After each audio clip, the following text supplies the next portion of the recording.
Abakulembeze mu district ya Wakiso kubadde omubaka omukyalo wa district eno Naluyima wamu ne ssentebe Dr. Matia Bwanika nga bali wamu ne bammeeya abalala basabye ekitongole kya gavumenti ekisaasaanya amasannyalaze okugabunya mu bitundu byonna kuba enteekateeka y'ebyenjigiriza empya yeetaaga amasannyalaze. Bano okusaba bati basinzidde mu kulambula agamu ku masomero mu district eno ng'emu ku ngeri y'okwongera amaanyi mu nkola eyatongozebwa gye buvuddeko eyatuumibwa naffe tusome ng'eno omwamu omutwe omubaka Naluyima era ng'entiko y'okulambula kuno etegekeddwa ku kitebe kya district eno.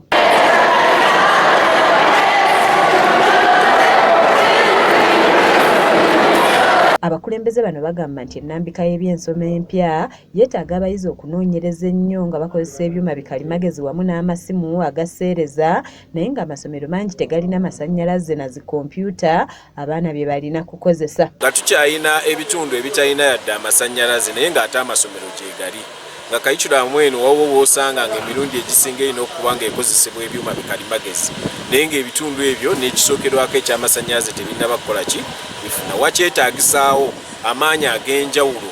So betufaane ministry ya energy ab'ennamayumba tebannaggwayo okufuna amasannyalaze, tulina n'ebifo ebimu ng'ebikondo bikyali wansi, ab'emasuulirita tebannaba.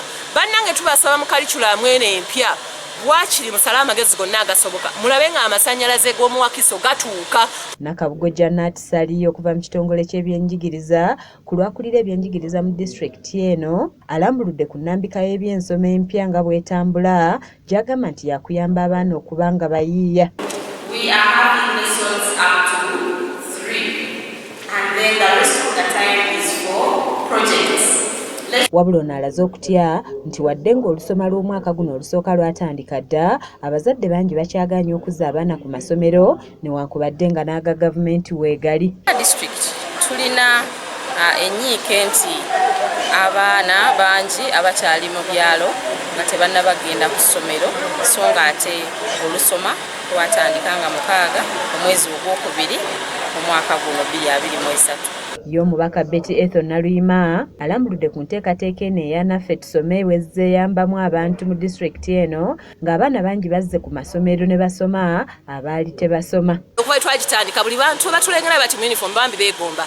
Nze nina mu Kira division councillors bazzeeyo okusoma.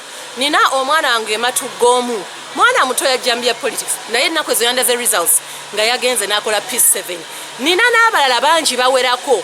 Ye Dr. Matia Bwanika aliko entanda gy'asibiridde abaana omuli okusikiriza bannaabwe abatasoma okulaba nga baddizibwa ku masomero. Abaana mukimanyi nti bwe munaabeera mu society y'abantu abatasomye nga musomye ebizibu bijja kwera naye babonyabonya nnyo era ekimu ku bizibu bye tulina mu ggwanga be basadisi olina teyafuna mukisa gukola biri straight buli kimu apanga kipange bwafuna obuyinza abakinya mwenna.